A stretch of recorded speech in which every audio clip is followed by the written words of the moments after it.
from this person? No, this is what you expect from Bigatron Alpha, right? Super Ken, he's the guy. He's the one you want to focus on. You got to find out where he is. The Melissa, I think that's going to be difficult. I think this is over a pretty good laning experience for Maze. Okay, for the record, I think that the Joy is going to feast in this lineup, right? Going up against what I see from TODAK, like who are very somewhat static. They have a hard time getting away and controlling the potential Joy, right? Like the rhythm, right? I think that this might be a tough game for them. I really like Bigatron Alpha's lineup going into this one. No, more for me, the fact that they're playing Joy when they have Kaja on the opposite side. Like, suppression is the tool to stop Joy, and that shows the amount of confidence that Bigatron has playing against TODAK. I'm not denying this Joy pick. I think it's going to be absolutely busted with the Heart Guard, but I think one way to find out is when we jump in the Land of Dawn and see how this game 2 will play out, because like Holler, I hope you're with me, because we're in it for the long haul. Yeah, we're in it for the long haul for sure. I mean, this is, of course, going to be game 2. Bigatron Alpha go up already at match point against TODAK, who really need to bounce back. I think that this lineup, though, yeah, you talk about the Kaja. Yes, it is a potential of controlling Joy, but Divine Judgment that's a kind of a long cooldown to revolve everything around, right? Like, I think that you're going to have a tough time dealing with that, and that's my worry going into this game. I mean, anything, maybe rush fleeting time, that may be the answer for this Kaja pick. Because if anything, that Divine Judgment will be the most valuable tool that Bigatron Alpha has to force out. And instantly, you can see them just chasing Martizi down on the Sicilian, and instantly they're invading off the bat, making sure that Malik doesn't have the easiest time on the jungle. Oh, force the flicker early on. Yeah, very early flicker, but I mean, you got to play safe. You don't want to give up first blood. Yeah, you try to be aggressive, but you did not expect 3 members of TODAK to be there. So, you know, all in all, not the worst thing, especially since it's very early. Yep, you can see instantly Malik forced to retriso on his purple to ensure that it doesn't get stolen away, and was unable to contest for little against the lights of Bigatron Alpha. But for Mace, you can see how aggressive he is. Zorizo is going to need some time to build up some magic defense, and, well, he's going to be a real pain on this Esmeralda. Okay. And for the record, I know the infographic said that, you know, I voted for TODAK 2-1. Let it be known that I actually voted for Bigatron Alpha. I want to be very clear with this. There was an issue with the infographic, and I kind of played along with it. But man, look, like you know, I swear to God, check the evidence, check the records that I actually went for Bigatron Alpha. Check the receipts, but I'm not feeling too good about that now. You're not backing me up. But for now, I mean, like, anything could go either way. I'm liking TODAK's draft a bit more, but I think one thing to say, ooh, Formace already taken so low. They're just running him down. First blood already taken. Not a good sign. That's the problem, right? Like Super Ken, like Joy will just rhythm you down. Like you have nowhere to go. You have no control. You have no way. And that's Formace, who's technically one of the tankier ones. Yes, it's early. Yes, you don't have all the items that you need to kind of keep yourself alive, but this is a bad situation, especially since Super Ken is getting stronger. You don't want to see that. Hazelnut gets bursted as well. Sakin is continue to focus. Malik, just a sliver. Just end his suffering. They're just watching him run away. I'm like, no, I'm just going to just spam my skills, ensure you are down in the dust. But instantly, this is not a good start for Formace. I would think he know his limits better, but getting caught out early on just ensures this Esmeralda is unable to get towards that unkillable stage earlier on. And Martisi also dying there also delays the scaling of the Sicilian pick. Very difficult situation. I mean, it's only 4-0, but that net worth lead is 1.7. But the fact that Super Ken has actually invaded the enemy jungle, forced the issue, and TODAK again being reactionary, and Formace gets killed again. Oh, tough situation. This is really, no, instantly, you don't want Moreno, like, you don't want to give, like, Valentina a lead. Like, she already has an EXP lead naturally, but you're giving her all these kills. Malik was able to get out, but, ooh, bad face has been popped. Oh, suppressed, but you can't survive everything. Yeah, how are you gonna run at him? Like Super Ken is here, and they got Vin is joining the fight, and Ken is on the backside. And again, how do you deal with this Joy? It just does way too much. Okay, that's one way. Ayumi will secure that one, but it looks like Hazelnut, Hazelnut is gonna be killed. Ayumi's gonna be killed as well. And BTR, they flex because they know that they just came out on top. Yeah, instantly you can see, oh, I'll charge for Miss. He does have like the shields of Red, but Bazarizo is hunting him down. He really wants this Esmeralda, but I don't think he has that much damage for now to take him out, but man, that was close. Very close, but again, what's not close? The kill, the scoreboard. 9-1, 3K net worth lead, and Sakin will actually do a little bit of chip damage. But on the backside, Malik looking to go for this one. They're trying to force the issue. Sakin getting back up 2-0. He does keep himself alive, but Malik, just barely. He has a sliver of life, and he's going to walk away, or should I say limp away at this point. Well, topside is happening. Super Ken is just, again, going for objectives, securing it with no contest whatsoever. He's taking a bit slow, but yeah, he doesn't really want to use his retribution, I guess. Yeah, you might as well save it. Nothing to do. And I mean, he might potentially use it there. I don't think he got it in the end. But Sorizo now is going to walk into 4 maze. And look at this. Like, Sorizo's like, okay, scratch me all you want. You can't do any actual damage.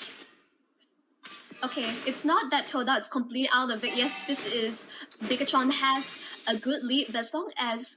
TODAK is able to close the goal gap. Oh, they got the flicker. There's a suppression. Divine Judgment. Ooh. They pulled him in. Oh, but Vin does get killed. Ayumi will secure that one. That's a good one, but the stolen Divine Judgment. Ayumi gets killed in return, and BTR says, okay, I'll give you one, but I'm going to take that one as well. Yeah, the fact that Super Vin having like a shutdown like on the Angela, that's, you really want to have that many kills on your roll. But hey, I think just the name of the game. Angela has a lot of damage. Oh. Look at that. Marcy has to back off. They're going to take the tower. 4 maze is getting a little bit low. The power of the barrier actually blocked him in, but Super Ken, he's got the rhythm, he's got the music, and he's just running at you. Oh, but the wild charge is on point. Ayumi gets blown up. Malik now running for his life. Is he able to get away? They have the feast as well. That's going to try to do some damage. Zorizo gets backed off as well. They've been zoned away. But hey, this is their side. The map control is in full control of Bigatron Alpha. You say that they only secure 1 turret, but instantly why do I feel like this goal lead is just massive? BTR disrespecting TODAK, ensuring they have no place to farm. That Trifine Bits has been popped like fairly early. I don't think Super Ken was in any danger, but hey, his cooldowns are fairly short at this rate. Oh, the Divine Judgment pulls Zorizo in, and he got him in, and they're going to do some damage. So they got something in return, and he thought he was safe, but Vin now backing off. They're going to use the, they're just going to back off, and they should be fine. But the turtle is up, and it's only not even 7 minutes at this stage. Yeah, as of yet, they're not really contested, but you can see instantly they're poking TODAK out of their own turret range. This is how annoying Melissa is. It's not that TODAK doesn't have range, but they are kind of put behind. Like, they had Brody, they have Sicilian, they have sufficient range. Formis is not as tanky as he hopes to be. He's scouting out, but I don't think there's anything much he can do. He's getting run down. He's like being shredded like paper. Oh, Super Ken, he's sitting right now and just dancing along. Because, I mean, he's just been on fire. Oh, nice barrier, but they're going to let Hazelnut go. They're not going to deal with this. And, yeah, Super Ken, 3-1-5, has taken almost every single objective. And he's taken the biggest objective of all, which is, of course, my heart. All right. I'm seeing you right now. I do believe that they didn't want to waste any more things on Hazelnut because I think he's relatively poor. I think no way close to building up bleeding time at this rate. Moreno, like you can see that stolen Divine Judgment just pouncing, waiting for his prey to reveal themselves. Despite everything, I think TODAK just needs to like continue to play it safe, even though it's 6K. But they have good late game scaring, but they can't get caught out like this! Oh, they found Hazelnut. They said, oh, I've got a better Divine Judgment than you do, and he plays a better Kaja than Kaja himself, and they get something out of that. But they've gotten the pick off, but the thing is that they haven't taken the T1, and that's been a bit of a situation. Super Ken, he's getting a little low.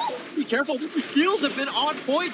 Oh, Marcy gets killed. Now Formaze really wants to focus on Super Ken. He gets back to, okay, he gets killed. Formaze will secure that one, and that's a big win. You got to stop the Super Ken train. That's a good start. And as I say that, Formaze gets under the tower. You say that all so matter of fact, but this is what they need to do. If Martisi got that kill, but that was a really clutch hard guard from Supervin. This is how annoying like this Joy combo with Angela. But you can see Mark all across the map. Ooh, Supervin again chased down. Malik has some damage. Wow, they really wanted Vin. They came from all angles. There was like missiles coming from everywhere. That was everything. It was all in, and they got one. But again, it's only 5 kills going the way of TODAK. They need baby steps. They need to find out more pickoffs like that, work around their cooldown. I mean, speaking of baby steps, you didn't see what Malik was doing across the map. Plays, he was able to secure a few turrets for the cell. This is the name of the game for TODAK. Split push, get control back across the map. The fact that they have 3 turrets, a good start. Better than only getting 2 earlier in the first game. Yeah, definitely. I mean, they've played better than the last game, but this is still a situation where they're behind. It's 4.5k, the nice barrier there. Who's going to block it off? And Super Ken will take the Lord. Very fast fingers, and they've gotten Malik. That's exactly what you want. Formaze now on the run. Really no way to get away from this. And this Bigatron Alpha train is starting to get a little out of control. I think it was really kind of out of control from the get-go. This is really terrifying. Like, overall, how do you stop this? It's like, yes, Hazelnut, you want to be in front to get the Divine Judgment on necessary people, but if you're not going to be able to live long enough and survive and dish it out, there's no point of it at all. If anything, TODAK's lineup is relatively squishy. Very squishy, and hasn't gotten enough farm to hit that critical mass where they can kind of, defend and have that team fight that they want. They've been very reactionary. They haven't been able to do anything. The Sicilian, yeah, you've got the Bat's Feast and all that, Bat Impact, excuse me, but it hasn't really done much other than, chipping out more of the minion wave, right? You have wave clear, which is great, but you haven't really been able to do the damage that you need. The fact that all the inhibitors are still standing, very good for the side TODAK, but they can't keep being just ducking in your base and not doing anything because Bigatron Alpha, they'll push the issue. They need to just fix the lanes, right? And if you see what Malik is doing, he's pushing the bottom lane. That's the space provided, which is smart, right? You have 3 lanes, you got to push out one that maybe they're not on, right? Yeah, you might die in the end, but it looks like he's going to recall now back to safety, which is fine. Give yourself a little bit more breathing room. You need to extend the game. The fact that Zorizo rushed that Sea Halberd, that's how I win my lane against Esmeralda or Uranus. It's like rush, that healing reduction, and the fact that his Blade of Heptasis, so much damage coming out from this Brock EXP. Formaze did not know what hit him. Yeah. No idea. No idea at this point, right? I mean, it's still a situation where TODAK need to figure things out. They're just fighting for their own farm. Map control has almost been lost, but Hazelnut is providing a lot of vision, which is good. The next big fight is, of course, going to be at that Lord in about 45 seconds. But TODAK need to find some ways to get some sort of farm because they're very behind right now. I can understand why Hazelnut is not surviving. I was right about rushing, but Malik! Oh, no.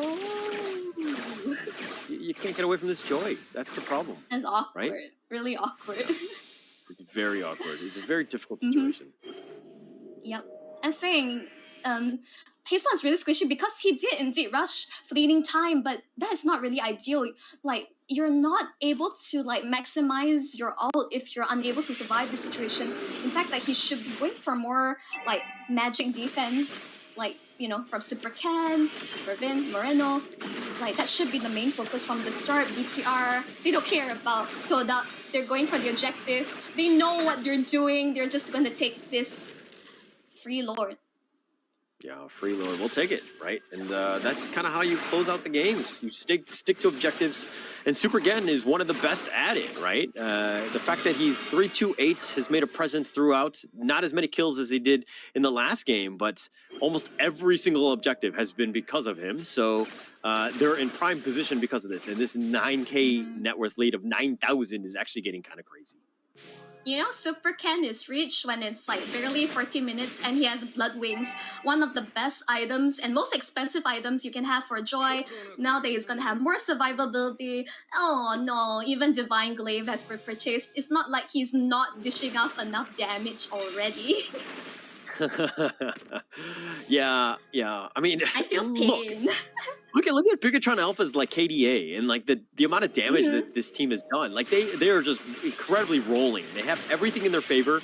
The Lord is now crashing into the T3 mid. That's going to do some damage, and they're going to stay on the back of this. They play it very smart. Let the Lord tank up as much as possible and just take things slow. You don't need to force the issue, and they've gotten a free T3 out of that, and it looks like they're going to back off for now.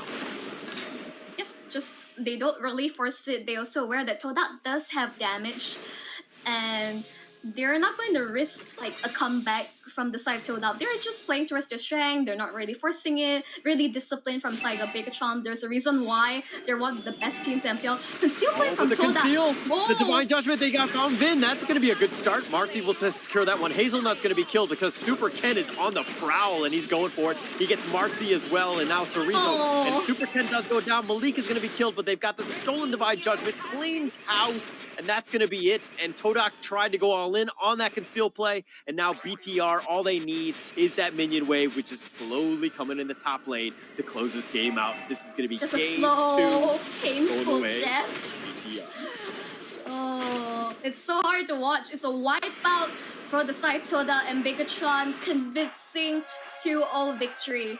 Oh, Couldn't have asked My for a better word. game. Very, very clinical. I mean, maybe, again, just going Asian Dad. They just need to speed things up a little bit. I think that they're